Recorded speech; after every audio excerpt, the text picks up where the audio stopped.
हिवाळ्यातली ती एक थंडगार रात्र होती. लोक आपले कोट, हातमोजे आणि स्कार्फ घालून रस्त्यावर येत जात होते. सगळीकडे लोक धावपळीत होते. काही लोक घरी पोहोचण्याच्या घाईत होते आणि काही लोक नवीन वर्ष साजरा करण्यासाठी बाहेर जात होते. लहान मुलं रस्त्यावर खेळत होती. एकमेकांच्या अंगावर बर्फाचे बॉल सोडवत होती. गारव्याचा सगळा आनंद ही लहान मुलेच जसं काही घेत होती. त्यांच्या हसण्या आणि मौजमस्तीमुळे पूर्ण वातावरण अगदी प्रेमाने भरून गेलं होतं. पण रस्त्यावर एक मुलगी होती जी खेळणाऱ्या मुलांपेक्षा वेगळी होती. ही मुलगी फक्त पाहत होती बाकीच्या मुलांना खेळताना. तिच्याकडे दुसऱ्यांसारखी टोपी नव्हती गारव्याशी झुंजण्याची. तिचे कपडे देखील थोडे फाटकेच होते आणि तिची चप्पल सुद्धा तिची स्वतःची वाटत नव्हती, खूप मोठी होती. तिच्या हातात एक बॉक्स होता. ती थंडीमुळे कापत होती. तिला कळलंच नाही की एक कार तिच्याजवळ येत होती. हे बाळा, रोडच्या कडेला उभी राहा, नाहीतर अपघात होईल. ती मुलगी लगेच फुटपाथवर पळू लागली. पळत असताना तिची चप्पल निघून गेली. ती जेव्हा फुटपाथवर पोहोचली आणि वळून पाहिलं तर एक मुलगा तिची चप्पल घेऊन पळत होता.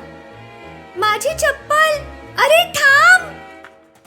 ती ओरडली आणि त्या मुलाच्या मागे पळू लागली, पण तो मुलगा पळून गेला.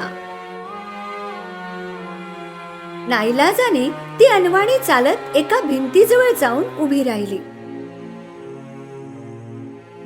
तिने स्वतःकडे असलेला मोठा खोका खाली ठेवला. ती काडीपेटांनी भरलेल्या त्या खोक्याला पाहत होती. थंडीमुळे तिचे डोळे पाणवले. ही होती आपली लिटिल मॅच गर्ल. पण त्या दिवशी एक सुद्धा काडेपेट्यांची डब्बी विकू शकली नाही.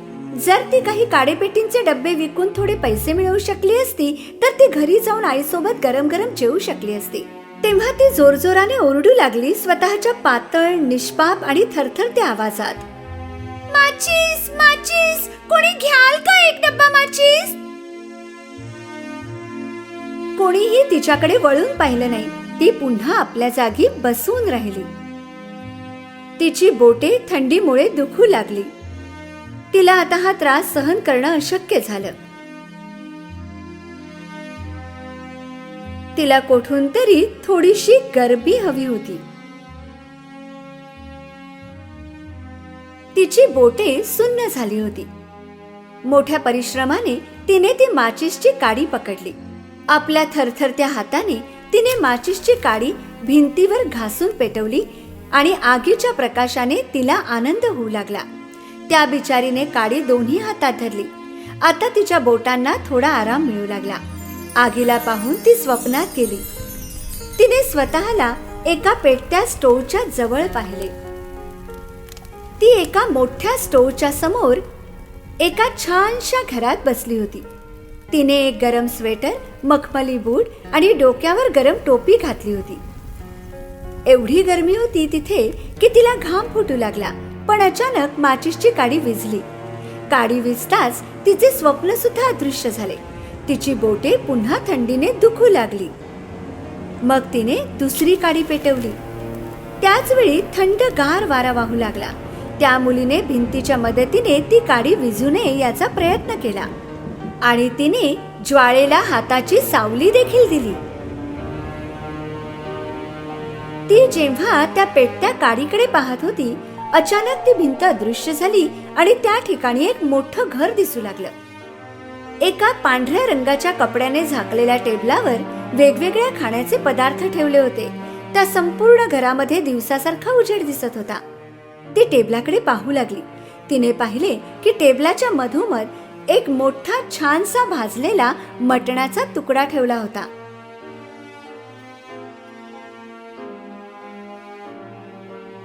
तिने पटकन एक तुकडा घेऊन आपल्या तोंडात टाकला आणि तिची भूक मिटली. ती आणखी एक तुकडा घेऊ इच्छित होती. ती घेऊ लागली तेव्हा माचीसची काडी जी तिच्या हातात होती ती पटकन विझली. बिचाऱ्या मुलीचे हात भाजले. जशी तिने काडी खाली फेकली, जेवणाचे टेबल आणि ते घर नाहीसं झालं आणि पुन्हा ती भिंत दिसू लागली. लिटिल मॅच गर्लने पुन्हा काडी पेटवली. यावेळी तिला आणखी मोठं स्वप्न दिसलं. एका सुंदरशा जागेवर मोठ्या चंद्रासोबत एका झाडाच्या खाली ती पांढरे कपडे घालून बसली होती, पण थंडी वाजत नव्हती. ती चांदण्यांना पाहून खुश होती. तिने असे सुंदर आकाश आणि चमकणारे चांदणे कधी पाहिले नव्हते. मग अचानक तिला एक तुटणारा तारा दिसला. तिने मनात विचार केला, आणखी एक आमच्यासारखा उडून चालला आकाशाकडे. तिची आजी असे म्हणत असे. त्याच वेळी तिने तिच्या आजीला तिथे पाहिले.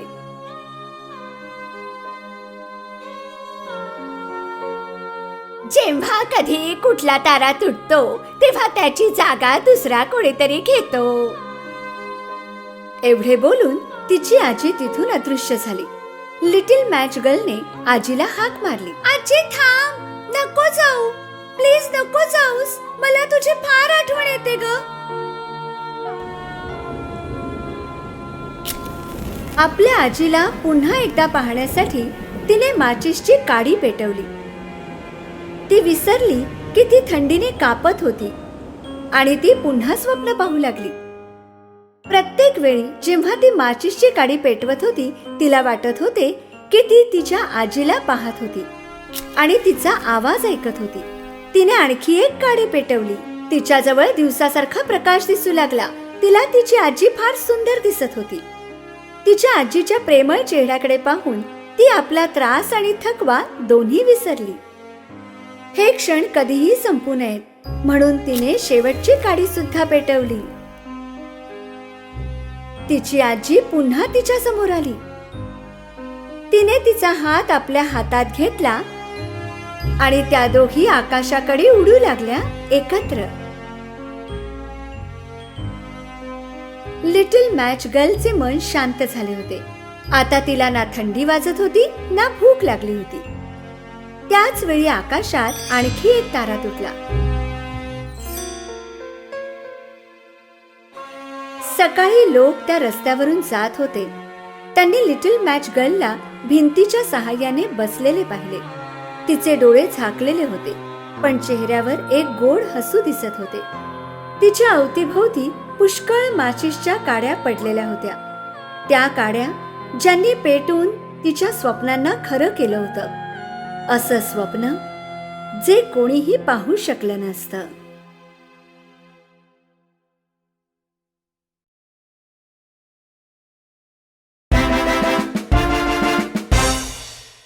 एकेकाळची गोष्ट आहे. एक राजा आपल्या 12 मुलींसोबत राहत होता. त्या 12 राजकन्या एका मोठ्या घरात एकत्र राहत होते. राजा आपल्या मुलींची खूप काळजी घेत असे आणि जेव्हा त्या रात्री झोपायला जात त्यानंतर त्यांना बाहेर जाण्याची परवानगी नव्हती. पण जेव्हा त्या मुली सकाळी उठत तेव्हा काहीतरी विचित्र होत असे. त्या राजकन्यांच्या चपला जणू कुणीतरी रात्रभर नाचून वापरून ठेवलेल्या वाटत असे. त्या राजाला दररोज आपल्या मुलींसाठी नवीन चपला विकत घेऊन याव्या लागत आणि दुसऱ्याच दिवशी त्या चपला वापरलेल्या असायच्या. राजा किंवा त्यांचे शिपाई कोणालाही या प्रकरणाचा ठाम पत्ता लागत नव्हता. हे कसं शक्य आहे? कशा ह्या चपलांच्या जोड्या एकाच रात्रीमध्ये एवढ्या जुन्या दिसायला लागल्या? महाराज, आम्हालाही काही समजत नाहीये. राजाने एक घोषणा केली. जो कोणी राजकन्यांच्या चपलांचं रहस्य शोधून काढेल त्याचं लग्न मी माझ्या कोणत्याही एका राजकन्येशी करून देईन. त्याला माझा जावई बनवेन आणि माझ्या मृत्यूनंतर त्यालाच राजा म्हणून घोषित केलं जाईल. पण यासाठी त्याच्याकडे फक्त 3 दिवस आणि 3 रात्री असतील, अन्यथा त्याला त्याचं उरलेलं आयुष्य तुरुंगात घालवावं लागेल. त्या राज्याचे सारे तरुण शिवाय दुसऱ्या राज्याचेही तरुण त्या महालात हे रहस्य सोडवण्यासाठी आले. काही काळ ते 12 राजकन्यांच्या खोलीच्या दरवाजाबाहेर पहारा देत होते. पण वेळ संपून जायची आणि ते सर्व हे रहस्य सोडवण्यात असमर्थ झाले आणि चपला मात्र पूर्वीप्रमाणेच वापरलेल्या असायच्या. शेवटी एक सज्जन माणूस हे काम करण्यास तयार झाला आणि तो महालाकडे जाण्यास निघाला. रस्त्यात त्याला एक म्हातारी आजी भेटली.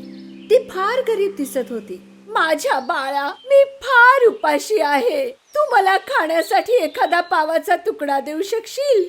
त्या तरुणाने आपल्या बॅगेत असलेले सगळे जेवण त्या गरीब आजीला दिले. ती आजी खूप खुश झाली, कारण याआधी तिथून जो कोणी जात होता त्या लोकांमधलं कुणीही तिला काहीही देत नव्हतं. त्या आजीबाईला वाटलं की हा तरुण बाकी लोकांपेक्षा वेगळा आहे, म्हणून तिने त्याला बदल्यात एक जादूची शॉल दिली. ही जादूची शॉल घे. तू जेव्हा हिला पांघरशील अदृश्य होऊन जाशील. जेव्हा रात्रीचे 12 वाजतील तेव्हा तू ही शाल पांघरून गायब हो, आणि अशा प्रकारे तू त्या चपलांचे रहस्य उघडकीस आणण्यास यशस्वी होशील. पण एक गोष्ट लक्षात ठेव, त्या राजकन्या तुला पिण्यासाठी काही देतील ते तू पिऊ नकोस. तो तरुण ती शॉल घेऊन पुढे निघाला आणि महालाजवळ पोहोचला. त्याने शिपायांना सांगितले की तो चपलांचे रहस्य शोधण्यासाठी आलाय. पहिल्या दिवशी तो तरुण त्या राजकन्येच्या खोलीच्या दरवाजाबाहेर पहारा देत होता. तेव्हा सर्वात मोठी राजकन्या त्याच्याजवळ आली. तुम्हाला तहान लागली असेल ना? आम्ही हे लिंबू सरबत तुमच्यासाठी बनवले, याचा स्वीकार करा. तो तरुण त्या आजीची चेतावणी विसरला आणि त्याने ते सरबत पिऊन टाकले. सरबत पिताच त्याला गाढ झोप लागली. संपूर्ण रात्र तो एका खोलीत घोरत होता, जी खोली राजकन्येने त्याच्यासाठी तयार केली होती.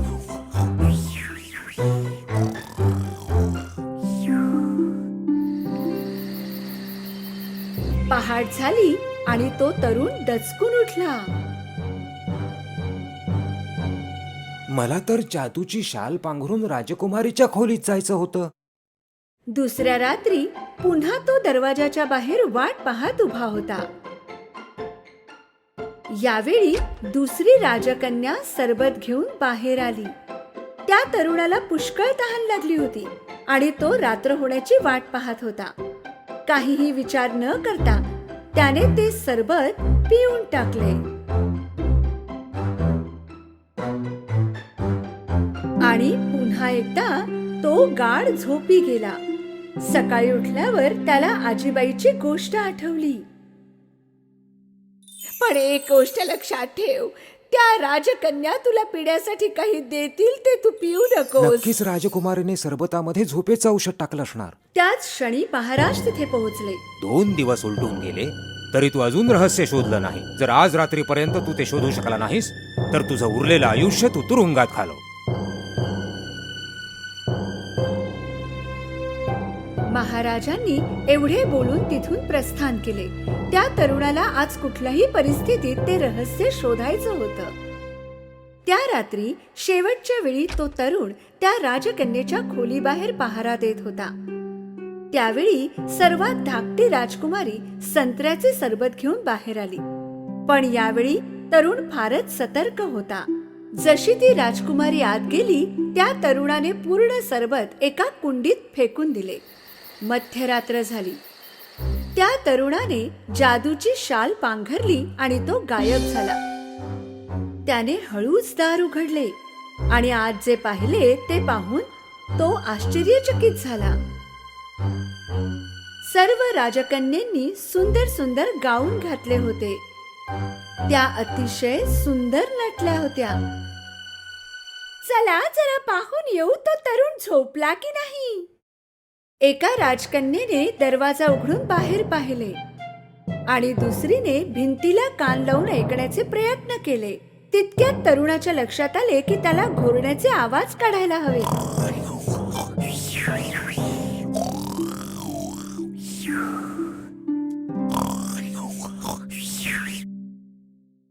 सगळ्यात मोठ्या राजकन्येने बेड एकीकडून सरकवला आणि 3 वेळा टाळ्या वाजवल्या.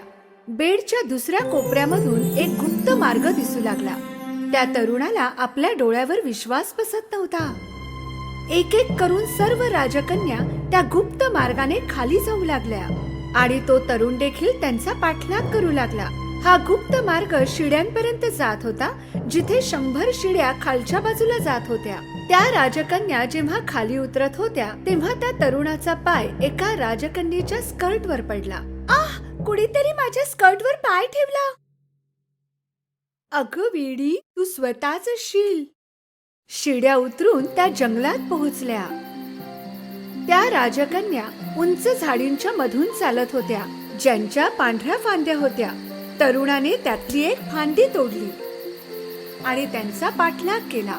फार लांबपर्यंत चालता चालता त्या राजकन्या एका नदीच्या काठी थांबल्या. त्या नदीमध्ये 12 बोटी होत्या आणि प्रत्येक बोटीत एक एक राजकुमार त्यांची वाट पाहत होते.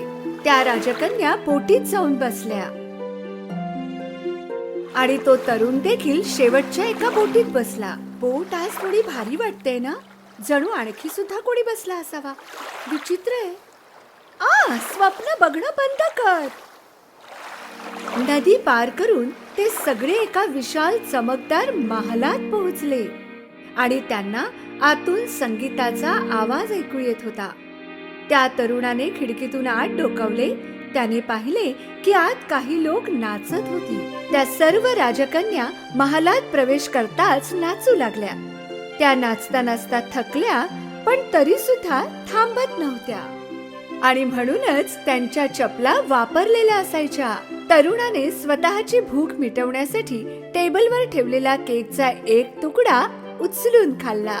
सर्वात धाकट्या राजकन्येने हे पाहिले. माझा केक हवेत तरंगतोय, जणू कोणी अदृश्य मनुष्य तो खातोय. काहीही बोलू नकोस. तरुणाने सर्वांची नजर चुकवून टेबलवर ठेवलेले सोनेरी कप उचलले. राजकन्या पहाट होईपर्यंत नाचत होत्या. नंतर त्या बोटीत बसून नदी पार करू लागल्या. जंगलातून चालता चालता शिड्यांनी वर चढल्या. शेवटी त्या आपल्या महालात पोहोचल्या, परंतु त्यांच्या चपला वापरलेल्या होत्या. तो तरुण खूप खुश होता, कारण त्याने वापरलेल्या चपलांचे रहस्य शोधून काढले होते.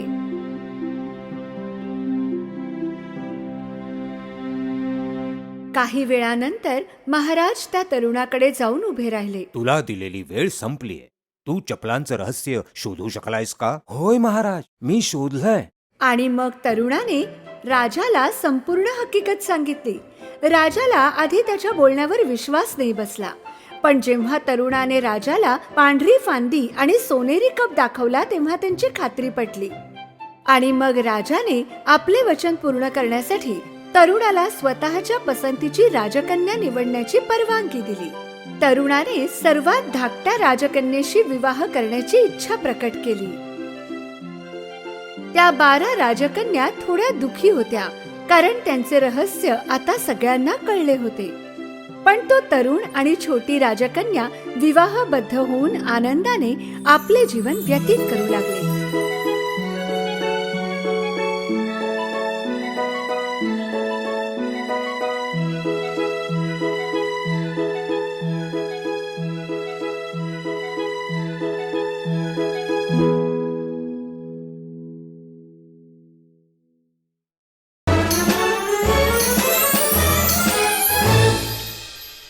एकेकाळची गोष्ट आहे. नवरा बायकोचे एक दाम्पत्य होते. त्या दोघांना मुलबाळ नव्हतं, पण त्यांना एका मुलीची फार इच्छा होती. काही दिवसानंतर त्यांना बाळ होणार होतं. एक दिवस पत्नीची नजर खिडकीच्या बाहेर एका लेट्यूस गार्डनवर पडली. तेव्हापासून तिला तेथून लेट्यूस खाण्याची इच्छा होऊ लागली.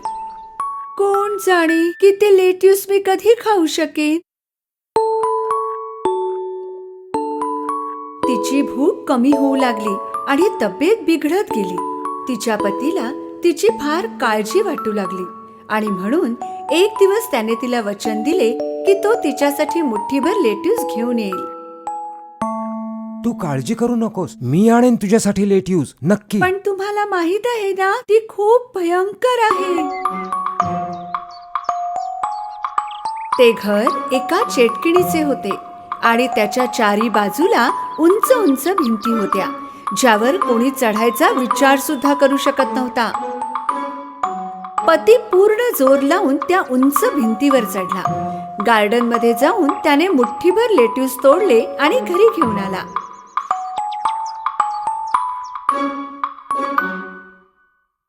त्याच्या पत्नीने मोठ्या चवीने ते लेट्यूस खाल्ले आणि ती थोडी बरी होऊ लागली. पण मुठ्ठीभर लेट्यूसने तिचं मन भरलं नाही. दुसऱ्या दिवशी पती पुन्हा त्या गार्डन मध्ये गेला, पण यावेळी ती चेटकीण तेथे उभी होती. तुझी एवढी हिंमत झाली की तू माझ्या गार्डन मध्ये येऊन माझे लेट्यूस तोडतोस? माझी पत्नी गरोदर आहे. तिला लेट्यूस खाण्याची इच्छा झाली आहे. मग तू मला विचारू शकला असतास ना. तुला इकडे सगळे घाबरतात. मला वाटलं तू देणार नाहीस. मला माफ कर. माफ करू? तुला तर शिक्षा मिळेल. जर माझ्या पत्नीला हे लेट्यूस मिळाले नाहीत तर ती आजारी पडेल आणि बाळालाही त्रास होईल.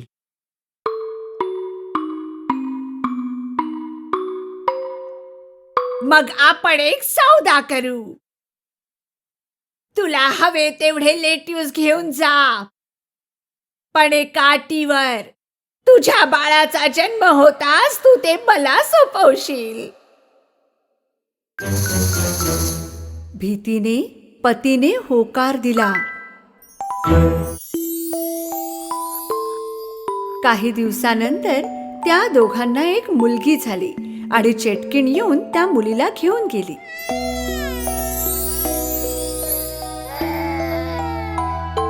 तिने त्या मुलीचे नाव रपंचल ठेवले, कारण जे लेट्यूस तिची आई खात होती त्याचे नाव सुद्धा तेच होते. ती चेटकीण रपंचलची फारच काळजी घेत होती. 16 वर्षांची होता होता ती फार सुंदर दिसू लागली. तिचे घर जंगलामध्ये एका उंच इमारतीत होते आणि त्या इमारतीत शिडी नव्हती. फक्त वर एक खिडकी होती. चेटकिणीने रपंचलचे केस कधीच कापले नव्हते. तिला भेटण्यासाठी आल्यावर चेटकीण खालून आवाज देत असे, रपंचल, रपंचल, रपंचल, आपले सोन्यासारखे केस तर खाली सोड, तुझी मम्मी आहे. आपल्या खिडकीने रपंचल आपले सोन्यासारखे केस खाली सोडायची आणि त्याच्या सहाय्याने ती चेटकीण वर चढायची. असे वर्षानुवर्ष चालत होते. एक दिवस त्या जंगलात एक राजकुमार आला शिकारीसाठी आणि त्याला एक गोड आवाज ऐकू आला, गाणं गात असलेला. वा, किती गोड आवाज आहे. त्याने विचार केला आणि तो त्या आवाजाच्या जवळ जाऊ लागला. रपंचलच्या इमारतीकडे पोहोचल्यावर त्याने आधी डावीकडे पाहिले आणि मग उजवीकडे, पण कुठलीही शिडी दिसत नव्हती त्याला वर जाण्यासाठी.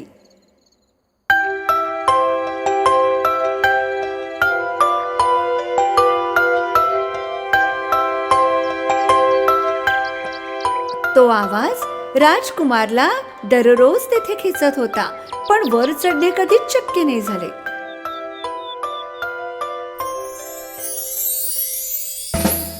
एके रात्री इमारतीजवळ जाताना त्याला खाली चेटकीण दिसली. रपंचल, रपंचल, रपंचल, तुझे सोन्यासारखे केस तर खाली सोड, तुझी मम्मी आहे.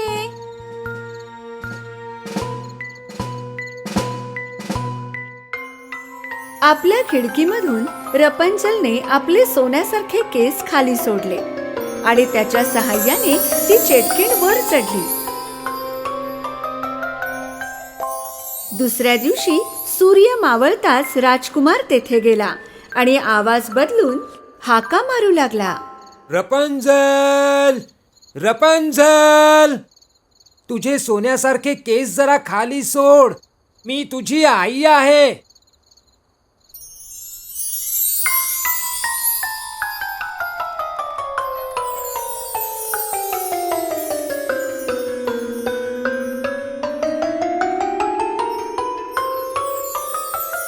आपल्या आईच्या व्यतिरिक्त पहिल्यांदाच तिने एका मनुष्याला पाहिलं आणि ती थोडी घाबरली. तू माझी मम्मी नाहीस, इथे का आलास? घाबरण्याचं मुळीच कारण नाही.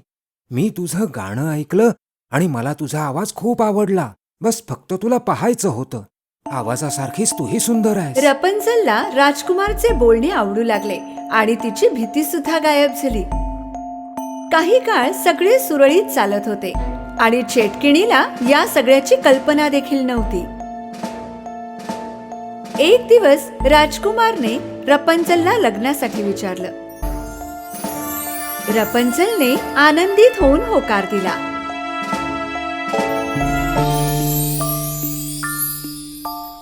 पण रपंझलला खाली जाण्यासाठी काही मार्ग सुचत नव्हता.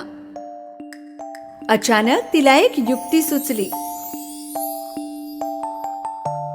दरवेळी राजकुमार एक कपड्याचा तुकडा सोबत आणत असे.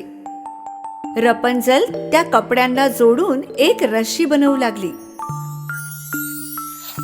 पण एक दिवस रपंझलच्या हातून एक चूक घडली आणि तिच्या तोंडून एक गोष्ट निघाली. मम्मी, तुझ्यापेक्षा लवकर तर राजकुमार वर चढतो. राजकुमार? कोण राजकुमार? चेटकिणीच्या लक्षात आलं की काहीतरी गडबड आहे आणि ती ओरडू लागली. तू मला धोका दिलास. मी तुला बाहेरच्या जगापासून वाचवण्याचे प्रयत्न करत होते.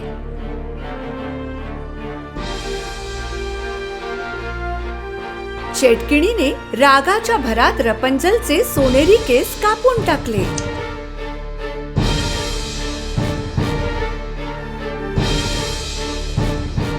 आणि तिला एका लांब अशा वाळवंटात सोडून आली.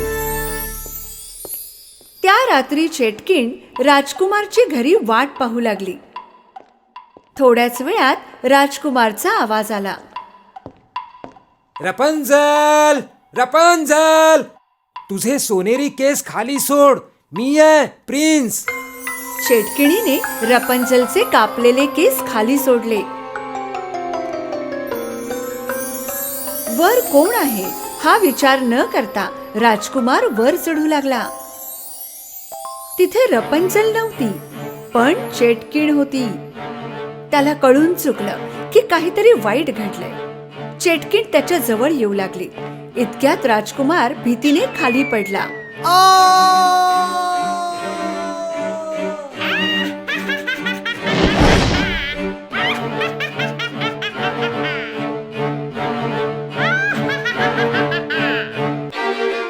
खाली काही झाडे असल्यामुळे सुदैवाने तो वाचला. पण डोळ्यात काटे टोचल्यामुळे त्याची दृष्टी नाहीशी झाली.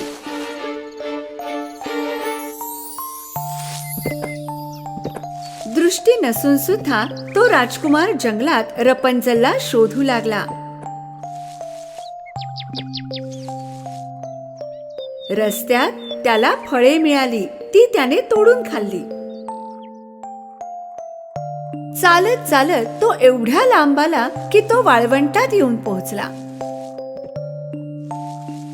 आणि अचानक काहीतरी घडलं. एक गोड आवाज त्याला ऐकू आला. तो त्या आवाजाला ओळखत होता.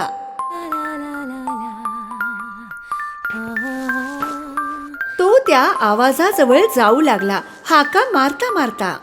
रपंझल, रपंझल. रपंझलने राजकुमारची हाक ऐकली आणि ओळखली सुद्धा. राजकुमार, तुम्ही? ती त्याच्याजवळ पळत गेली. दोघे अत्यंत खुश झाले. भेटताच दोघांनी मिठी मारली आणि रडू लागले. रपंझलचे अश्रू राजकुमारच्या डोळ्यांवर पडले आणि अचानक एक चमत्कार झाला. राजकुमारला दिसू लागले. हे पाहून रपंझल खूप खुश झाली.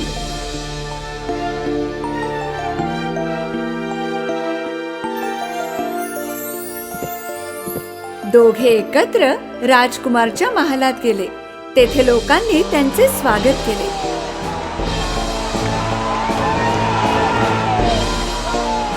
आणि दोघे सदैव आनंदात राहू लागले.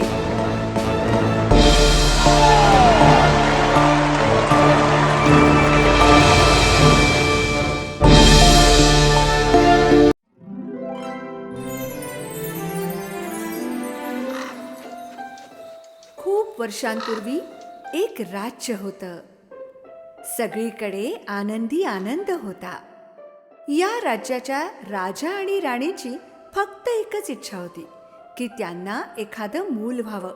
राजा राणी खूप प्रेमळ होते, म्हणूनच त्यांची खात्री होती की त्यांची ही इच्छा देव नक्की पूर्ण करेल.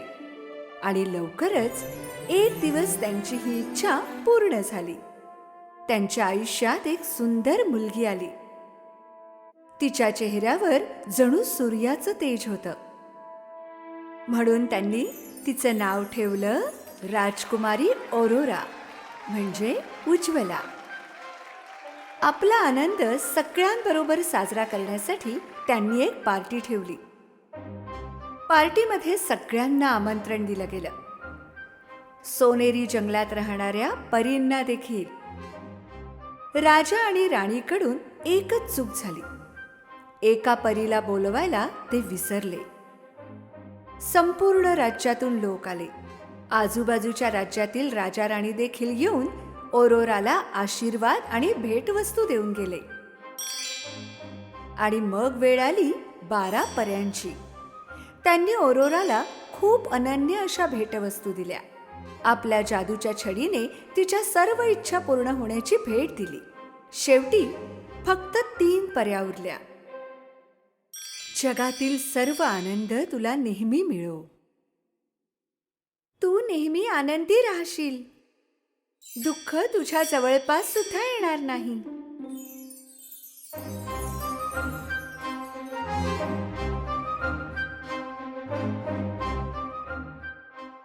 जशी शेवटच्या परीची वेळ आली, काहीतरी विचित्र घडलं. सगळीकडे हिरव्या रंगाचा धूर पसरू लागला.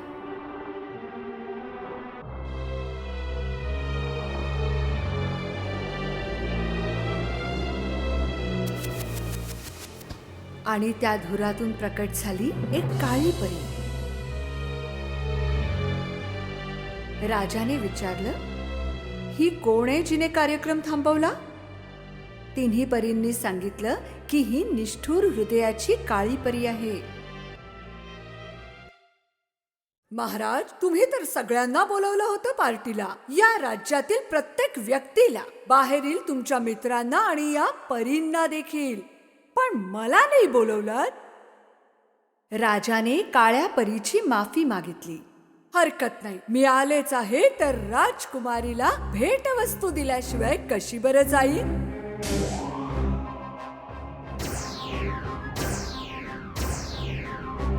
राजकुमारीचं आयुष्य प्रेम आणि संपत्तीने परिपूर्ण असेल.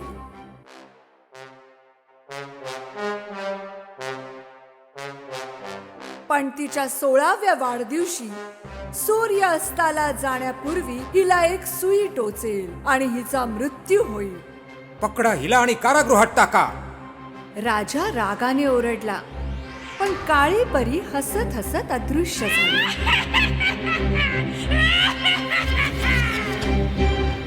अजूनपर्यंत शेवटच्या परीने तिची भेट दिली नव्हती. ती काळ्या परी एवढी शक्तिशाली नव्हती, पण तिच्या आशीर्वादाने काळ्या परीच्या शापाची तीव्रता कमी होऊ शकत होती. मी शाप थांबवू तर शकत नाही, पण त्याची तीव्रता कमी करू शकते. तुझा मृत्यू होणार नाही, त्यापेक्षा तू एका शांत झोपेच्या स्वाधीन होशील. आणि तेव्हाच उठशील जेव्हा तुझ्यावर प्रेम करणारा तुझं चुंबन घेईल. राजाने या शापापासून वाचण्यासाठी एक आदेश दिला की सुई किंवा त्यासारखी कोणतीही गोष्ट नष्ट केली जावी.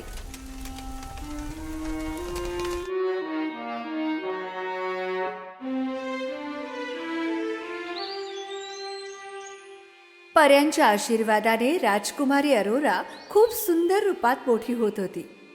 एक दिवस राजाने तिन्ही परींना राजकुमारीची काळजी घेण्याचा आदेश दिला. हे जरा कठीण होतं, कारण अरोरा कुणाच्याच हाती लागत नसे. पण त्यांच्याच मदतीने अरोरा दिवसेंदिवस सुंदर तरुणी दिसू लागली होती. पाहता पाहता राजकुमारी अरोराचा 16वा वाढदिवस आला. सूर्याचा अस्त झाल्याबरोबर काळ्या परीचा शाप खरा होणार होता. असं घडू नये यासाठी राजा राणीने सगळं काही केलं, पण त्यांच्या हाती काहीच नव्हतं.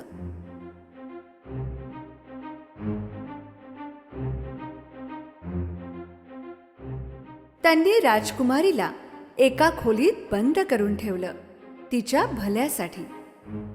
अरोराला याचं कारण माहीत नव्हतं, त्यामुळे तिला खूप वाईट वाटलं. अचानक एक दरवाजा कुठून तरी प्रकट झाला आणि अरोराला आपल्याकडे खेचून घेऊन गेला.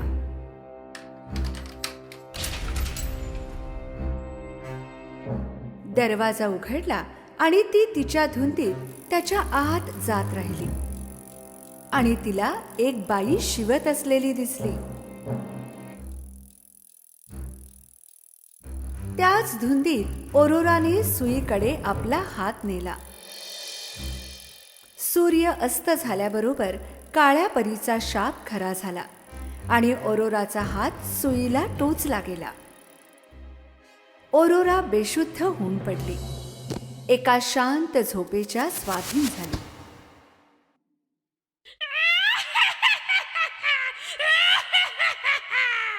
काळ्या परीचा शाप एवढी काळजी घेऊन देखील खराच झाला.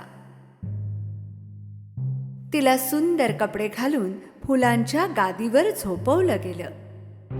तेव्हापासूनच अरोराला स्लीपिंग ब्युटी म्हटलं जाऊ लागलं. कोणालाही त्रास होऊ नये अशी राजा राणीची इच्छा होती, म्हणून त्यांनी जोपर्यंत राजकुमारी जागी होत नाही तोपर्यंत सर्वांना झोपवण्याचा आदेश दिला.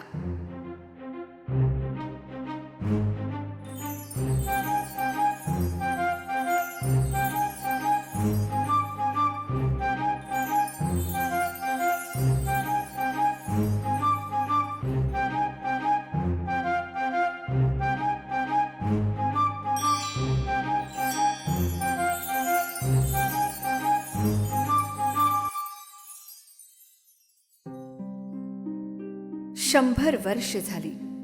एक दिवस एक राजबिंड राजकुमार तेथून जात होता आणि त्याला हा महाल दिसला, ज्याच्या समोर खूप झाडे झुडपे वाढलेली होती. शिपायांनी त्याला हा महाल आणि स्लीपिंग ब्युटीची कथा सांगितली. राजकुमाराला हे खूप आकर्षक वाटलं आणि त्याने आत जाण्याचा निर्णय घेतला. झाडे झुडपे एवढे दाट होते की राजकुमाराला ते कापत कापत रस्ता तयार करावा लागला.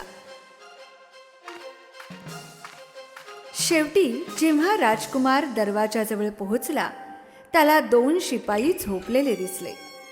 दरवाजा उघडून आत पाहताच तो चकित झाला. सगळीकडे झोपलेले लोक होते. फिरत फिरत तो राजाच्या खोलीजवळ आला. राजा आणि राणी देखील त्यांच्या सोफ्यावर झोपले होते आणि मग एका अर्धवट उघड्या दरवाजातून त्याला ती दिसली, जिला तो शोधत होता. स्लीपिंग ब्युटी, जी एका फुलांच्या गादीवर गाढ झोपेत होती. राजकुमार तिच्या जवळ जाऊन बसला आणि राजकुमारीच्या कानात म्हणाला, तर तू आहेस ती स्लीपिंग ब्युटी? किती सुंदर आहेस तू. त्याला ती खूप आवडली आणि त्याने तिच्या कपाळाचं चुंबन घेतलं आणि तेव्हाच राजकुमारीने डोळे उघडले आणि समोर एक राजबिंडा राजकुमार पाहिला. ती जागी झाल्याबरोबर महालातील सगळे जागे झाले. 100 वर्षांच्या गाढ झोपेतून राजा राणीला विश्वास बसेना. ते धावतच राजकुमारीच्या खोलीत गेले. जेव्हा त्यांना त्यांची मुलगी समोर दिसली, त्यांचा आनंद गगनात मावेना. राजकुमाराने राजकुमारीशी लग्न करण्याची इच्छा दर्शवली. राजकुमारीने आनंदाने होकार दिला. राजाही खूप आनंदात होता. खूप धूमधडाक्यात त्यांचं लग्न झालं आणि ते नेहमी आनंदात राहिले.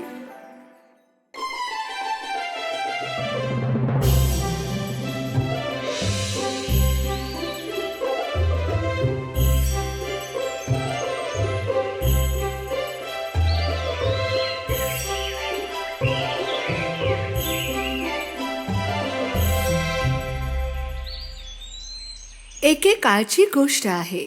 खूप दूरवर दोन पक्के मित्र होते, जे आजूबाजूच्या शहरात राहत होते. त्यांचे नाव होते के आणि ग्रेडा. के आणि ग्रेडाने आपल्या अंगणात त्यांच्या प्रेमाची निशाणी म्हणून गुलाबाचे झाड लावले होते.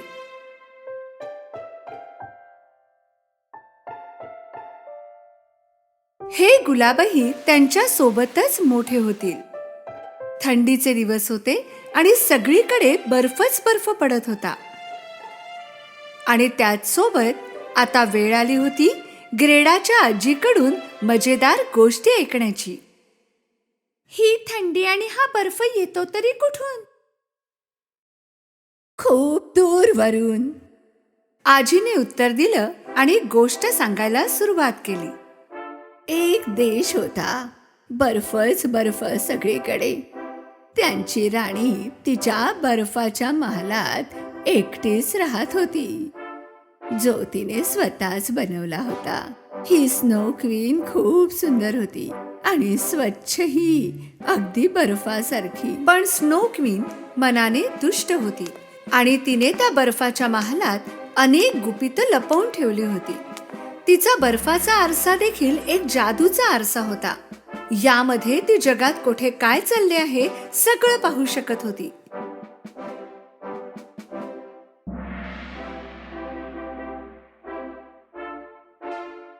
तेव्हाच ग्रेडाला असं वाटलं की स्नो क्वीन खिडकीमधून त्यांना पाहते.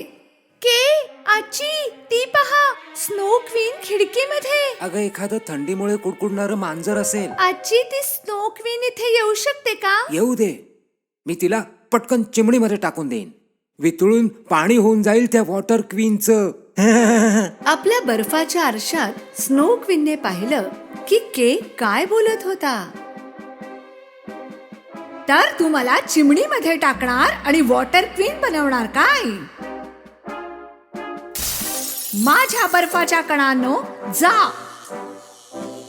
आणि माझ्या शक्तीने या मुलाला शोधा. त्याचे हृदय आणि डोळे मला हवेत.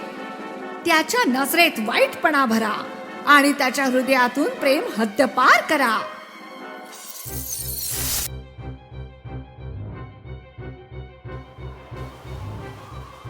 हळूहळू एक बर्फाचं वादळ ग्रेडाच्या घराजवळ जोर धरू लागलं. बर्फाचे कण त्याच्याकडेच सरकत होते. बाहेर काय होतंय हे पाहायला केने खिडकी उघडली. तेव्हाच ग्रेडा ओरडली, के. पण उशीर झाला होता. हा, माझे डोळे, काहीतरी गेलं माझ्या डोळ्यात. आई ग, इकडे सुद्धा लागलं. आणि तेव्हाच बर्फाच्या कणांनी स्नो क्वीनचं काम करून टाकलं होतं. त्याच्या डोळ्यांना आणि हृदयाला जखम झाली होती आणि के बदलला होता. ग्रेडाने त्याला विचारलं की काय झालं, तर तो तिच्यावरच खेकसला. काही नाही झालं, मी बरा आहे, मला त्रास देऊ नकोस. केने ग्रेडाशी उद्धटपणे बोलण्याची ही पहिलीच वेळ होती. ग्रेडाला काही कळत नव्हतं की तो असा का वागू लागलाय. के सकाळी सुद्धा उद्धटपणेच वागला जेव्हा तो त्याचे स्लेट काढत होता. ग्रेडाने विचारलं की कुठे जातोयस. तो तिच्यावर पुन्हा भडकला आणि आपल्या स्लेटवर बसून निघून गेला. ग्रेडा त्याच्यापर्यंत पोहोचूच शकली नाही. अचानक त्याच्या समोर स्नो क्वीन आली आणि के तिच्या मागे जाऊ लागला. ग्रेडा काहीच करू शकली नाही कारण ते अदृश्य झाले. स्नो क्वीन त्याला तिच्या बर्फाच्या महालात घेऊन जात होती. ग्रेडा खिडकीत बसून त्याची वाट पाहायची. दिवस महिने उलटले आणि थंडीचे दिवसही गेले, पण के आला नाही. स्वतःच काही करावं या इच्छेने ग्रेडा बाहेर पडली आपल्या मित्राला शोधायला, सोबत फक्त आजीने दिलेला आरसा घेऊन.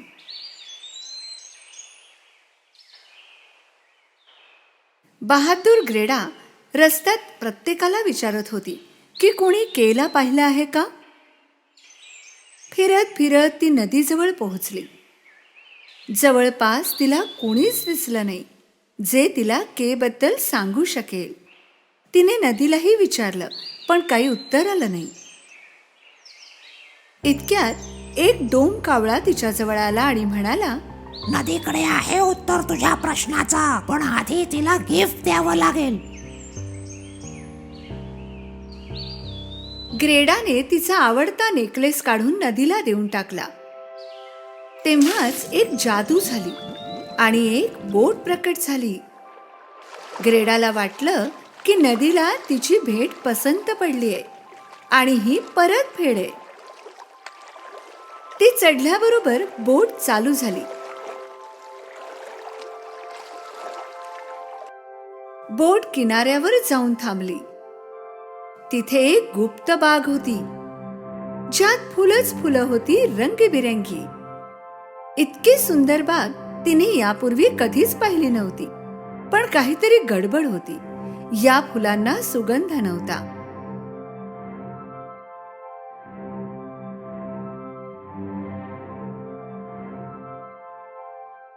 ग्रेडाच्या दुसऱ्या बाजूने एक बाई तिच्याकडे येत होती.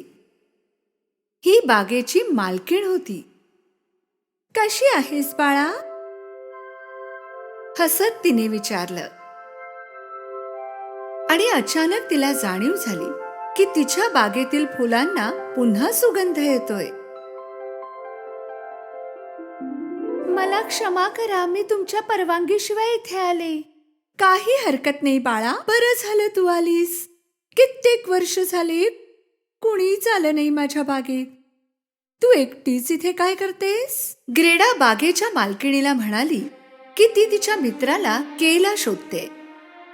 पण मालकीण म्हणाली की ग्रेडाच्या आधी कित्येक वर्ष तिने दुसरा माणूसच पाहिला नाही. अच्छा, असं असेल तर मला बोटीवर जायला हवं. केला लवकरात लवकर शोधायला हवं.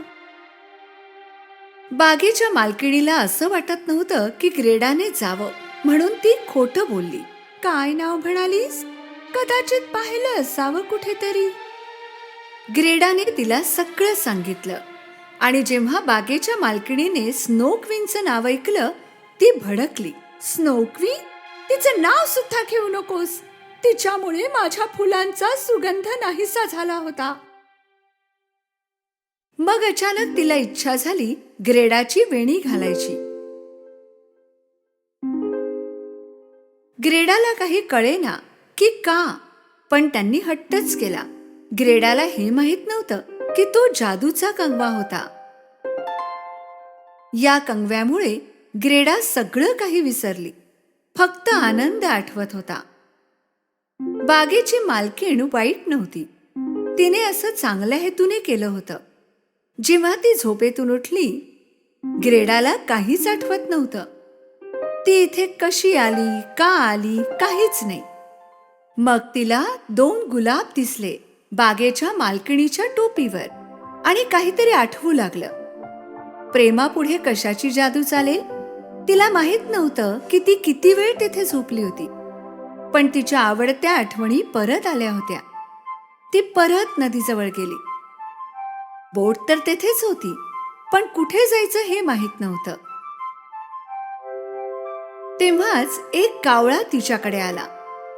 तो काहीतरी सांगायचा प्रयत्न करत होता आणि ग्रेडा त्याच्या मागे मागे चालू लागली. ते पोहोचले बर्फाच्या समुद्रात. तेथेच एका बोटीवर कावळा जाऊन बसला. ग्रेडा हळूच त्या बोटीपर्यंत पोहोचली. म्हणजे या बोटीने पोहोचणार का मी क्वीनच्या महालात?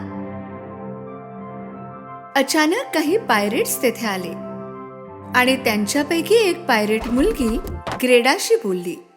तू तिथेच जाशील जिथे आम्ही जाणार, आणि आम्ही कुठेच जात नाही आहोत. त्याच वेळी स्नो क्वीन प्रयत्न करत होती की केने त्याचा भूतकाळ विसरावा. बरंच काही तो विसरला होता, पण ग्रेडा काही त्याच्या मनातून जात नव्हती. लवकरच तुझं हृदयही थंड करून टाकेन, मग काहीच लक्षात राहणार नाही.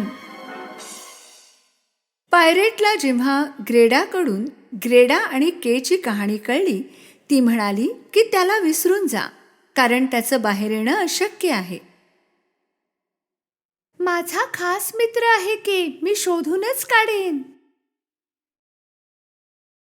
पायरेट मुलीला हा हट्ट विचित्रच वाटत होता. खरं तर तिला वाटत होतं की तिने तिच्यासोबतच राहावं, तिची मैत्रीण बनून. पण ग्रेडा खूप हट्टी होती. त्याला तर मला वाचवायचंच आहे. तिला कुणीच मैत्रीण नाही, त्यामुळे पायरेट मुलीला ग्रेडाचा हा हट्ट खूप आवडला आणि ती तिच्यासोबत जाऊ लागली. दुसऱ्या दिवशी ती तिच्यासाठी एक रेनडियर घेऊन आली. ही संपूर्ण स्नो राज्यातील गतिशील रेनडियर होती आणि ती ग्रेडाला रस्ता दाखवणार होती.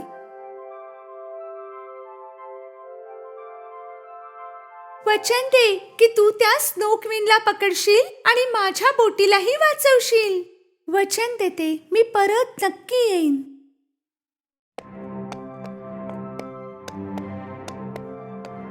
रेनडियरवर बसून ग्रेडा जात होती.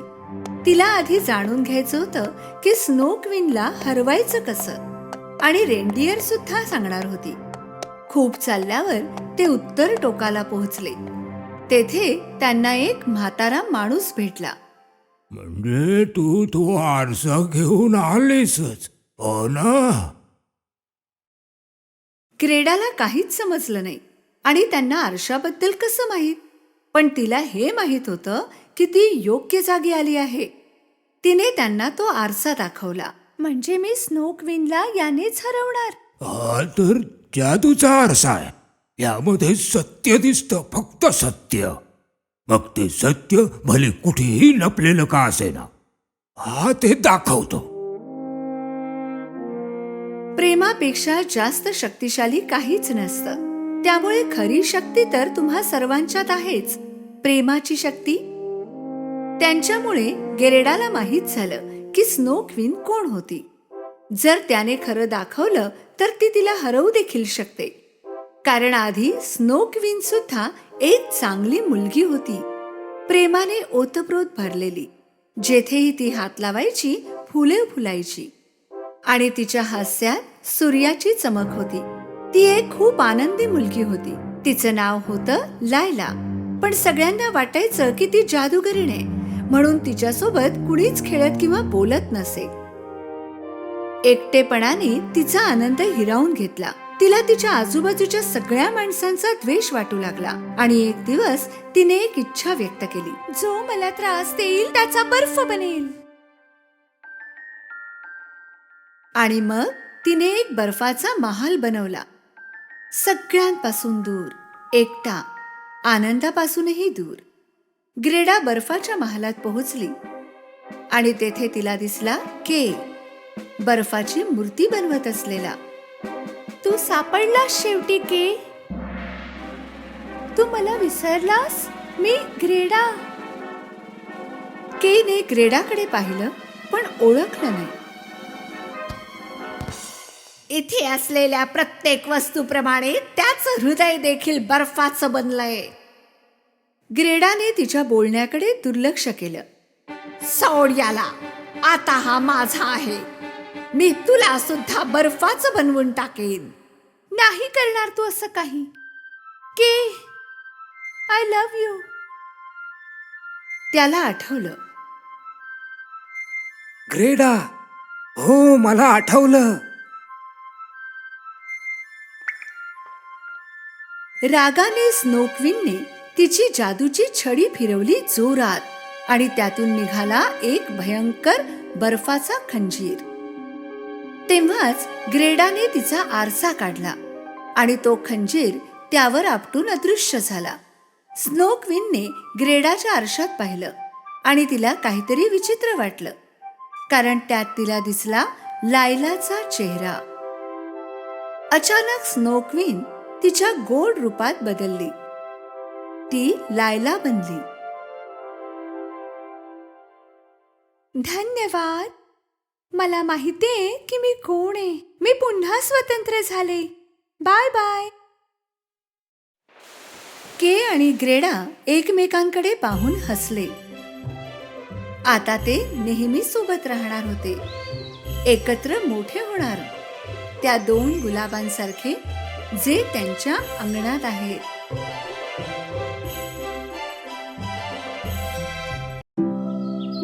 एकेकाळची गोष्ट आहे. एक दाम्पत्य राहत असे. खरं तर त्यांना एक मूल हवं होतं, पण त्यांना ते होण्याची शक्यता नव्हती. एक दिवस त्याची बायको एका चेटकिणीकडे गेली आणि तिने तिला सांगितलं की तिला एक मूल हवंय. उदास होऊ नकोस माझ्या बाळा, जेथे इच्छा असते तेथेच मार्ग असतो. हे बी घे आणि एका कुंडीत लावून टाक आणि बघ, तुला काही आश्चर्यकारक घडताना दिसेल. त्याची बायको खूप खुश झाली आणि चेटकिणीचे आभार मानू लागली. त्या बदल्यात तिने चेटकिणीला काही पैसे दिले. ती घरी गेली आणि तिने ते बी कुंडीत पेरलं. एका आशेने ती त्या कुंडीजवळ बसून राहायची. लवकरच एक ट्युलिप सारखं फूल त्या रोपावर फुलू लागलं. त्याच वेळी बायकोने मनात विचार केला, किती सुंदर फूल आहे, आणि त्याच्या बंद पाकळ्यांजवळ जाऊन तिने त्याचं चुंबन घेतलं. जशा पाकळ्या उमलू लागल्या त्यात एक लहान मुलगी बसलेली दिसली. नवल वाटून बायकोने त्या मुलीला आपल्या मांडीवर घेतलं. किती लहान मूल आहेस तू. तुझे नाव थंबलिना असायला हवं. त्या बाईने थंबलिनाचा पाळणा अक्रोडाने, तिची गादी पानांनी आणि तिचं पांघरुण गुलाबाच्या पाकळ्यांनी बनवलं. थंबलिना अगदी सहजपणे तिच्या नवीन आयुष्यानुरूप घडण्यात यशस्वी झाली. रात्री ती तिच्या गादीवर झोपत असे, जी खास तिच्यासाठी बनवली होती, आणि दिवसा ती टेबलावर खेळे आणि गाणी गात असे. एके रात्री जेव्हा थंबलिना तिच्या गादीवर झोपली होती, एक कुरूप बेडूक खिडकीवर येऊन बसला. त्याने पाहिलं की एक छोटी मुलगी अक्रोडाच्या सालीवर झोपलेली आहे. डराव, अहो किती सुंदर छोटीशी मुलगी आहेस तू. तू माझ्या मुलाची खूप छान मैत्रीण बनू शकशील. जेवढ्या लवकर शक्य होतं त्या बेडकाने ती अक्रोडाची साल उचलून खिडकीतून बाहेर उडी मारली. घराच्या जवळच एक दलदलीचा भाग होता. त्यातच त्या कुरूप बेडकाचे आणि त्याच्या मुलाचे घर होते. त्या बेडकाचा मुलगाही तेवढाच कुरूप होता जेवढा तो बेडूक. त्या लहान मुलीला पाहिल्याबरोबर तो जोरजोरात ओरडू लागला. ओरडणं बंद कर, नाहीतर मुलगी उठेल, आणि जर ती उठली तर इथून पळून जाईल. डराव. बाप लेकाने मिळून त्या मुलीसाठी एक जागा तयार केली जेथे ती राहू शकेल. त्या दोघांना एक कल्पना सुचली. आपण या मुलीला तलावाजवळच्या कुठल्या एखाद्या लिलीच्या फुलामध्ये का नको ठेवूया, जिथे चारही बाजूला पाणीच पाणी असेल. डराव, तिथून पळून जाणं शक्यच नाही. बेडकाने थंबेलिनाला एका लिलीच्या पानावर ठेवलं. सकाळच्या वेळी सूर्यकिरण येताच थंबेलिनाला जाग आली. जेव्हा तिने पाहिलं की ती घरी नाही आणि तिच्या चारही बाजूला पाणीच पाणी आहे, तेव्हा ती घाबरून रडू लागली. मी कुठे आहे? दोघे बेडूक थंबेलिनाजवळ पोहोचले.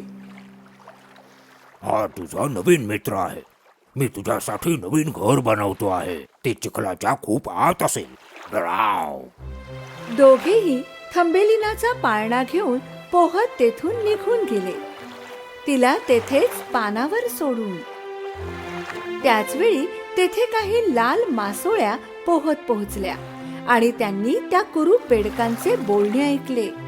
त्या मासळ्यांना हे अजिबात आवडलं नाही की एक कुरूप दलदलीतला बेडूक इतक्या सुंदर मुलीला त्रास देत आहे. तू काळजी करू नकोस, आम्ही तुला वाचवू. सगळ्या मासळ्यांनी मिळून त्या लिलीच्या फुलाच्या पानाचे देठ चावायला सुरुवात केली, ज्यात ती लहानशी मुलगी होती, आणि त्यांनी ते देठ तोडून टाकले. फक्त एका पानाच्या आधारावर थंबलिना तेथून पाण्यावर तरंगत जाण्यात यशस्वी झाली. ते हिरवं पान आपला मार्ग बनवत जात होतं आणि हे दृश्य चिमण्या कौतुकाने पाहत होत्या. किती सुंदर आणि चिमुकली आहे ही. आपल्या रस्त्याने जात असताना तिच्या समोर एक किडा आला. त्याने लगेच थंबेलिनाला उचललं आणि झाडावर जाऊन बसला. स्वतःला झाडावर पाहून थंबेलिनाला खूप भीती वाटू लागली. कोण आहेस तू आणि मला इथे का आणलंस? मी एक मेबग आहे आणि मी तुझ्यासारखी बग कधीच पाहिली नाही. माझ्या मित्रांनाही पाहता यावं म्हणून मी तुला इकडे आणलं आहे. काही वेळाने सगळे मेबक जे त्या झाडावर बसले होते थंबेलिनाला पाहायला आले. सगळे किडे त्या चिमुकल्या मुलीच्या सौंदर्याने भारावून गेले. तू फारच विचित्र आहेस. हो, तुला तर पंखही दिसत नाहीत. किती कुरूप आहेस तू, हिच्याकडे कोणी पाहूही शकत नाही. तू स्वतंत्र आहेस. तुला जिकडे जायचं असेल तिकडे जा. आम्हाला तुझ्यासारखं कुरूप काही आवडत नाही. थंबेलिनाने संपूर्ण उन्हाळा एकटीनेच काढला. तिने स्वतःची तहानभूक घालवण्यासाठी त्या फुलांचं पाणी पिऊन दिवस काढले. खूप दिवसांनी जेव्हा थंडीचे दिवस आले तेव्हा तिला थंडी वाजू लागली, कारण तिने उन्हाळ्याचे कपडे घातले होते. दूरवर एक शेत दिसत होतं जे गवताने भरलेलं होतं. खूप वेळ चालल्यावर थंबेलिना त्या शेतात जाऊन पोहोचली. गवताच्या खाली तिला उंदरांचं घर दिसलं. जेवण मिळेल या आशेने थंबेलिनाने दरवाजा वाजवला आणि थोडेसे धान्य मागितले. दयाळू उंदराने तिला आत बोलवलं. थंबेलिनाने आत जाऊन सगळं जेवण खाल्लं जे उंदराने तिला दिलं होतं. त्या उंदराला थंबेलिना खूप आवडली. जर तू मला रोज एक गोष्ट सांगितलीस तर मी थंडी संपेपर्यंत तुला इथे राहू देईन. थंबेलिनाने उंदराचा प्रस्ताव मान्य केला. आज माझा शेजारी येणार आहे. त्याची परिस्थिती माझ्यापेक्षा चांगली आहे. जर तू त्याच्यासोबत गेलीस तर तो तुला आरामात ठेवेल, पण लक्षात ठेव त्याला थोडी दृष्टी कमी आहे. तुला त्याला तुझ्याकडच्या चांगल्या परीकथा ऐकून सतत व्यस्त ठेवावं लागेल. काही वेळाने आपल्या पाठीवर मखमलीचे फर घेऊन चिचुंद्री तेथे आला. थंबेलिनाला तो चिचुंद्री आवडला नाही, पण तिला त्याला निराश करायचं नव्हतं म्हणून ती गाणं गायला तयार झाली. Fly, fly, ladybug, wedding will be tomorrow. Mommy will buy you new shoes and clothes tomorrow. दृष्टी कमी झालेली असूनही चिचुंद्रीला जाणीव झाली की त्याला थंबेलिना आवडू लागली आहे. मी या मार्गावर पूर्ण खड्डे करत करत इथवर येऊन पोहोचलो आहे. वाटल्यास तू या मार्गाने जाऊ शकतेस, म्हणजे मी तुला माझं घरही दाखवू शकेन. आणि त्याने तिला घरी नेण्याचं ठरवलं. उंदीर सुद्धा सोबत यायला तयार झाल्यामुळे थंबेलिना पण तयार झाली. ते जाऊ लागले. जाता जाता त्यांना एक चिमणी जमिनीवर पडलेली दिसली आणि तिचे डोके तिच्या पंखांनी झाकलेले होते. जेव्हा मी आलो तेव्हा ही चिमणी इथे नव्हती. ही नक्कीच या होलमधून इथे पडली असणार. थंबेलिनाने जंगलात चिमण्यांना तिच्याबद्दल बोलताना ऐकलं. त्यापैकी एका चिमणीला अशा अवस्थेत पाहून तिला वाईट वाटलं. उंदीर आणि चिचुंद्रीचा डोळा चुकवून ती हळूच त्या चिमणीजवळ गेली आणि तिचं चुंबन घेतलं. ही त्या चिमण्यांपैकी एक असणार ज्या उन्हाळ्याच्या दिवसात आवाज करायच्या. माझ्यावर या चिमणीचं कर्ज आहे. चल थंबेलिना, आम्ही तुझी वाट पाहतोय. ती त्या रात्री झोपू शकली नाही. तिने गवताची एक चादर तयार केली. वरांड्यात जाऊन त्या चिमणीवर घातली. तिने एक पुदिन्याचे पान ओले केले आणि चिमणीच्या कपाळावर ठेवलं. लवकर बरी हो माझ्या सुंदर चिमणे. दुसऱ्या दिवशी थंबेलिना तिला पाहायला गेली तर तिचे डोळे उघडे होते. मी तुझे आभार कसे मानू. तू माझी एवढी काळजी घेतलीस. आता मी लवकर बरी होईन. बरी झाले की मी माझ्या मित्रांकडे दुसऱ्या गरम देशात जाऊ शकेन. बाहेर खूप थंडी आहे. तू या गरम गादीवर आराम करायला हवास. थंबेलिनाने तिला आराम करण्याचा सल्ला दिल्यानंतर तिच्यासाठी एका फुलाच्या पाकळीमध्ये पिण्यासाठी पाणी आणलं आणि त्या चिमणीला पाजलं. आणि मग तिने त्या चिमणीची कहाणी ऐकली. ती कशी ती झाडाझुडपात उडत असताना तिचे पंख तुटले. शेवटी थंडीचे दिवस संपले आणि सूर्य आपल्या किरणांनी चारी दिशांना उष्णता पसरवू लागला. चिमणीला समजलं की आता तिला थंबलिनाचा निरोप घ्यायचाय. तुला माझ्या सोबत जंगलात यायला आवडेल का? मला तुझ्या बरोबर यायला आवडेल, पण माझ्या उंदीर मित्राला वाईट वाटेल. मी त्याला सोडून येऊ शकत नाही. असं असेल तर गुड बाय थंबलिना. आपण परत कधीतरी भेटू. आसवांनी भरलेल्या डोळ्यांनी थंबलिना त्या चिमणीला उडताना पाहत होती. उन्हाळा येऊ लागल्यावर थंबलिनाची काळजी आणखी वाढली. उन्हाळा सुरू झाला. आता त्या मखमली फरवाल्या चिचुंद्रीला तुझ्याशी लग्न करायचंय. चल, आपण काही कपडे घेऊन येऊ. थंडीचे दिवस सुरू झाले आहेत. माझ्याबरोबर जमिनीखाली राहण्याची तयारी कर तू थंबलिना. थंबलिना त्या जमिनीच्या खाली थंडीत आणि अंधारात जाण्यापूर्वी एकदा शेवटचे बाहेर गेली, सूर्याचे दर्शन घ्यायला. जशी ती आत जायला निघाली, तिच्या डोक्यावर एका चिमणीचा आवाज आला. तिने वर पाहिले तर ही तीच चिमणी होती जिचा जीव तिने वाचवला होता. थंबलिनाने तिला सांगितलं की चिचुंद्री तिच्याशी जबरदस्तीने लग्न करू इच्छिते आणि तिला त्याच्यासोबत जमिनीच्या खाली राहावं लागेल. थंडीचे दिवस येणार आहेत आणि आम्ही सगळे गरम देशात चाललोय. तू आमच्या सोबत येऊ शकतेस. तू माझा जीव वाचवला आहेस आणि मी तुझे ऋण फेडू इच्छिते. यावेळी थंबलिनाने चिमणीचा प्रस्ताव स्वीकारला आणि थंबलिना त्या चिमणीसोबत उडत निघून गेली, जंगल, नद्या, बर्फांनी आच्छादलेल्या पहाडांच्या वरून. काही वेळानंतर ते दोघे गरम देशात पोहोचले, जो फारच सुंदर होता. सूर्याच्या प्रखर किरणांनी संपूर्ण आकाश चमकत होते. हे माझं घर आहे. या फुलांपैकी कोणतंही एक फूल तुझ्या आवडीने निवड. किती सुंदर आहे. चिमणीने थंबलिनाला त्या फुलावर ठेवलं. थंबलिना त्या सुंदर वातावरणात खूप खुश होती. त्या सुंदर फुलावर बसून त्याला निहारत होती, कारण ती त्याच्या सुंदरतेवर भाळली होती. त्या फुलामध्ये एक लहानसा मुलगा होता, जो काचेसारखा चमकत होता. हा मुलगा त्या फुलाचा राजकुमार होता. तेथे प्रत्येक फुलाचा एक राजकुमार होता. तो एका बोटा एवढा उंच होता. त्याला चमकदार पंख होते आणि डोक्यावर एक सोनेरी मुकुट होता. त्या राजकुमाराने पहिल्यांदा एवढी सुंदर मुलगी पाहिली होती, जी त्याच्याच सारख्या अंगाची होती.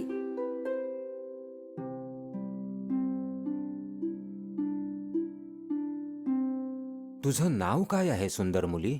माझं नाव थंबलिना आहे. त्या राजकुमाराने त्याचा सोनेरी मुकुट काढून थंबलिनाच्या डोक्यावर ठेवला.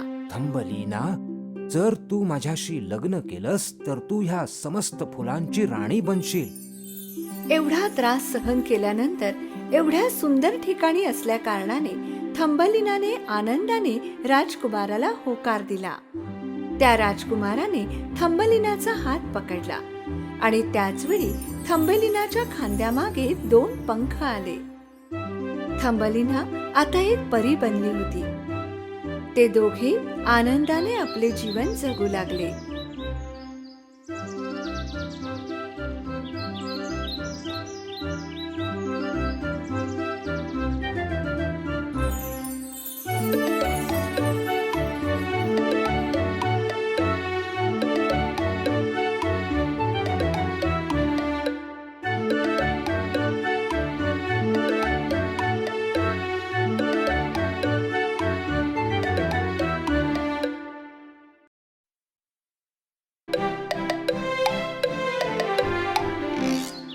एका सुंदर दिवसाची गोष्ट आहे. ॲलिस आपल्या बहिणीबरोबर सहलीला गेली होती. ताई तिचं पुस्तक वाचत होती आणि आपली ॲलिस कंटाळली होती. आणि तेवढ्यात तेथून एक पांढरा शुभ्र ससा गेला. तो ससा स्वतःशीच काहीतरी बोलत होता. ॲलिसला खूप विचित्र वाटलं की ससा बोलू कसा शकतो.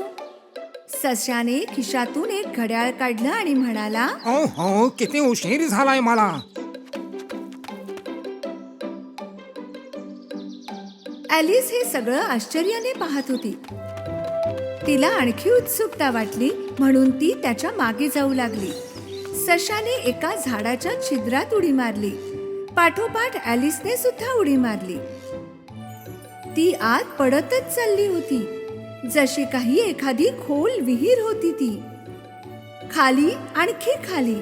खाली पडताना तिला बऱ्याच गोष्टी दिसत होत्या.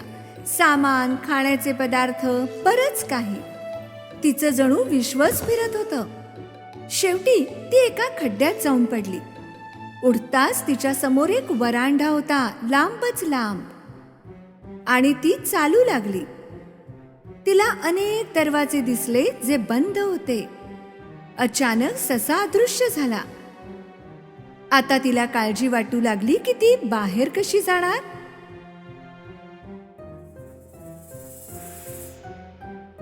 तेव्हाच तिला एका टेबलावर सोन्याची एक किल्ली ठेवलेली दिसली. ती किल्ली तिने त्या दरवाजांना लावून पाहिली, पण किल्ली खूप छोटी होती. इकडे तिकडे पाहिल्यावर एका पडद्याच्या मागे तिला एक लपलेला छोटासा दरवाजा दिसला. आणि त्यात किल्ली घातल्याबरोबर तिळा दार उघड म्हणत दरवाजा उघडला. आणि उघडल्याबरोबर ॲलिसने जे पाहिलं, वा, तिने पाहिली एक सुंदर बाग. पण ॲलिस तिथे जाऊ शकत नव्हती, कारण दरवाजा खूप लहान होता.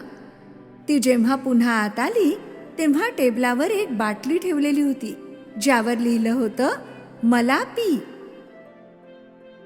ॲलिस घोट घोट ते पिऊ लागली. जसजशी ती ते जादूचे सरबत पिऊ लागली, ती लहान लहान होऊ लागली. आता ती इतकी लहान झाली की त्या दरवाजातून बाहेर जाऊ शकत होती. पण जेव्हा तिने त्या किल्लीकडे पाहिलं, तिच्या लक्षात आलं की ती त्या किल्लीपर्यंत पोहोचूच शकणार नाही. ती रडू लागली. तेव्हाच तिला जमिनीवर एक केक दिसला आणि त्या केकवर लिहिलं होतं, मला खा. ॲलिसने त्या केकचा एक तुकडा तोडून खाल्ला. खाताच ती पुन्हा मोठी होऊ लागली. आता ती किल्ली तर उचलू शकत होती, पण त्या दरवाजातून जाणार कशी. ॲलिस खूप दुःखी झाली. ती पुन्हा रडू लागली. ती इतकी रडली की तिच्या अश्रूंची जणू नदी वाहू लागली. तेव्हाच तो ससा तेथून गडबडीत धावत गेला. ॲलिस ओरडली, कृपा करून थांबा, मदत करा. पण तो जातच राहिला. त्याने वळून देखील पाहिलं नाही. पण जाताना त्याचे हातमोजे आणि हातपंखा तेथेच पडला. ॲलिसने त्याचे सामान उचललं आणि जसा तिने पंखा फिरवला, ती पुन्हा लहान होऊ लागली. तेव्हाच ती घसरून तिच्याच अश्रूंच्या नदीत पडली. ॲलिस आणि अनेक प्राणी देखील त्या नदीत वाहू लागले.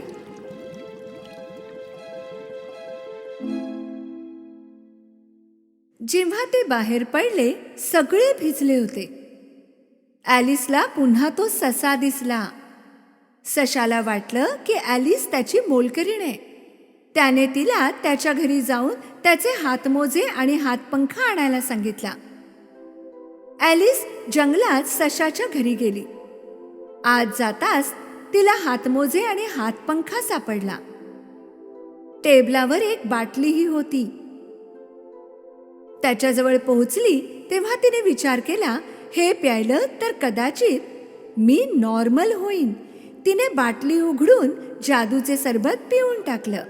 उलट ती इतकी मोठी झाली की घराच्या आत हलू पण शकत नव्हती. आता मी काय करू? पुन्हा नॉर्मल आकारात कशी येऊ? दुसरीकडे ससा ॲलिसची वाट पाहत होता. ॲलिसला घाबरून प्राणी त्या घरावर दगड फेकू लागले. जो दगड ॲलिस जवळ पोहोचत होता तो केक बनत होता. ॲलिस हा केक खाताच पुन्हा छोटी होऊ लागली. आता ती त्या घरातून बाहेर पडू शकली. पण यावेळी ती खूप लहान झाली होती. इतकी लहान की ती त्या झाडाझुडपांमध्ये हरवत होती. पुन्हा नॉर्मल कशी होणार ती? तिला दूरवर एक पपी दिसला. त्याचे लाड करण्यासाठी तिने त्याला बोलवलं. तो जवळ येताच तिच्या लक्षात आलं की ती किती लहान झाली होती. ती पपीच्या पायाखाली येता येता वाचली. ती धावत पळत एका मशरूमला जाऊन धडकली. त्यावर एक निळा सुरवंट बसला होता. ॲलिसने त्याला विचारलं की मी नॉर्मल कशी होऊ शकते. सुरवंट हसून म्हणाला, मशरूमची एक बाजू तुला मोठं करू शकते आणि दुसरी बाजू लहान.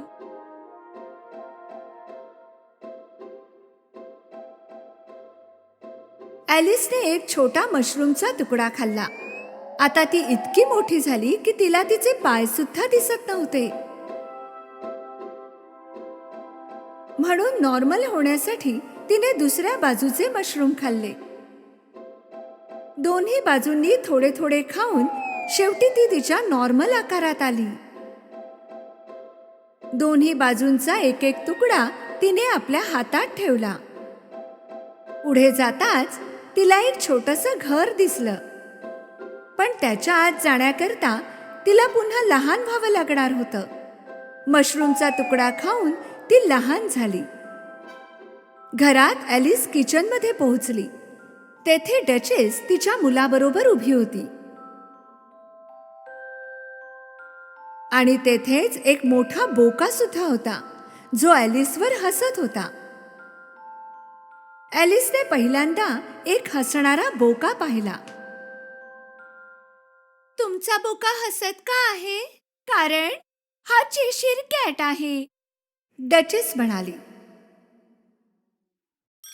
तेव्हाच तो बोका अदृश्य झाला आणि डचेसचा मुलगा रडू लागला. डचेसने मुलगा ॲलिसकडे दिला. तू याला खाऊ घाल जोपर्यंत हा झोपणार नाही. मी राणी सोबत क्रॉकवेट खेळायला जाते. ॲलिसने मुलाला खाऊ घालायला सुरुवात केली. तेव्हाच तो बोका पुन्हा प्रकट झाला आणि हसत बोलू लागला. तुला मॅड हॅटर आणि मार्च हॅरला शोधावं लागेल, पण सांभाळून, ते दोघे विचित्र आहेत. असे बोलून चेशीर बोका पुन्हा अदृश्य झाला. ॲलिस रागाने त्याच्यावर ओरडली, हे सारखं सारखं दृश्य होणं प्रकट होणं बंद कर. चेशीर बोका पुन्हा आला आणि म्हणाला, ठीक आहे, मग मी हळूहळू गायब होतो. आधी शेपूट गेली, मग पोट आणि पाय. तो अदृश्य होऊ लागला. फक्त चेहरा राहिला होता. ॲलिस बाहेर गेली आणि तिला मार्च हेअरचं घर सापडलं. मार्च हेअर, मॅड हॅटर दोघे चहा पित होते. मार्च हेअरच्या कानांमध्ये गवत ठेवलेलं होतं. ॲलिसला कळलं नाही का ते. आणि मॅड हॅटरने एक टोपी घातली होती. एक उंदीर आरामात टेबलावर झोपला होता आणि हे दोघे त्याला उशीसारखे वापरत होते.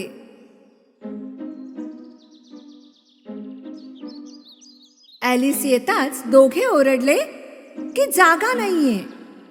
ॲलिस म्हणाली, एवढी मोठी जागा तर आहे. मॅड हॅटर ॲलिसला विचारतो, तुला कावळा टेबल सारखा दिसतो असं का वाटतं? तू सांग. मला माहित नाही. ॲलिस या दोघांच्या बोलण्याने आणि प्रश्नांनी कंटाळली. ही सगळ्यात घाणेरडी मीटिंग होती,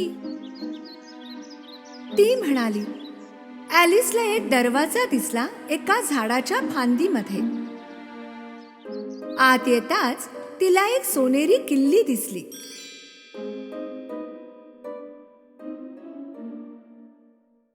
त्या किल्लीने एक बागेकडचा दरवाजा उघडला गेला. बाग खूप सुंदर होती. ही बाग होती क्वीन ऑफ हार्ट्सची आणि सर्व पांढऱ्या गुलाबांना लाल रंग दिला जात होता. सर्व लोक खेळातील पत्त्यांसारखे होते.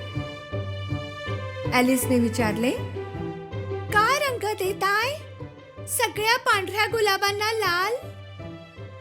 माळी म्हणाला, क्वीनला लाल गुलाब हवे होते, पण आम्ही चुकून सफेद गुलाब लावले. जर क्वीनला समजलं तर ती आम्हाला मारून टाकेल. तेव्हाच क्वीन ऑफ हार्ट्स तेथे आली. पहिल्यांदाच भेटलेल्या या मुलीला क्वीन ऑफ हार्ट्सने क्रॉकवेट खेळायला बोलवले. ॲलिसने असं क्रॉकवेट फील्ड कधीच पाहिलं नव्हतं. हेजहॉग्स बॉल बनले होते आणि माळढोक मेलेट्स. खेळाच्या मध्ये खेळाडू एकमेकांवर हेजहॉग्स फेकत भांडू लागले. त्यामुळे राणीला खूप वाईट वाटलं. ती रागाने ओरडली, सगळ्या खेळाडूंची डोकी उडवून टाकली जावीत. त्यांनी क्रॉकवेट पार्टी रद्द केली. तेव्हाच एक आवाज आला, कोर्टात केस सुरू झालीये. सगळे कोर्टाच्या दिशेने गेले.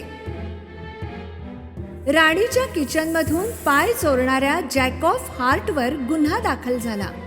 राणी घटनेच्या वेळी जॅक ऑफ हार्टला पकडू शकली नाही तर शिक्षा कशी देणार होती? जॅक ऑफ हार्ट्सला डांबून ठेवण्यात आलं होतं. सशाने एका कागदावरून वाचायला सुरुवात केली. एका रविवारी आमच्या क्वीन ऑफ हार्ट्सने स्वादिष्ट पाईज बनवले होते आणि जॅक ऑफ हार्ट्सने ते चोरून नेले. राजाने ओरडून सांगितले. पहिल्या साक्षीदाराला बोलवा. पहिला साक्षीदार होता मॅड हॅटर. तो बोलत असताना ॲलिस अचानक वाढू लागली. सशाने ॲलिसला साक्षीदाराच्या पिंजऱ्यात येण्यास सांगितलं. आपलं नाव ऐकून ॲलिस उभी राहिली. ती पुन्हा एवढी मोठी झाली होती की तिचा ड्रेस ज्युरीच्या बेंचमध्ये अडकला. तो बेंच उलटला आणि काही ज्युरी मेंबर्स पण पडले. राणीने ॲलिसला सगळं सांगायला सांगितलं, पण मला काही माहित नाही. ॲलिस म्हणाली, माहित नाही? हिचे सुद्धा डोके उडवून टाका. राणी ओरडली. ॲलिसने खंबीरपणे म्हटलं, तुमचे आदेश मी का पाळू? तुम्ही माझ्या राणी नाही. तुमचा माझ्यावर काही अधिकार नाही. ॲलिसने असे म्हटल्याबरोबर राणी, राजा आणि सर्व खेळातले पत्ते ॲलिसकडे उडू लागले. ॲलिसने त्यांना पकडण्याचा प्रयत्न केला, पण ते ॲलिस भोवती भोवऱ्यासारखे फिरू लागले आणि तिलाही आपल्यामध्ये खेचू लागले. फिरून फिरून त्या खेळातल्या पत्त्यांसोबत ॲलिस जाऊन पोहोचली हिरव्या पाना फुलांमध्ये. त्याच बागेत तिच्या ताईने हाक मारली, ॲलिस उठ बरे आता. जेव्हा ती उठली तेव्हा तिच्या लक्षात आलं की हे सगळं एक स्वप्न होतं. अरे, हे स्वप्न होतं. ताई, मी सांगू तुला माझं स्वप्न. एक ससा जॅकेट घातलेला.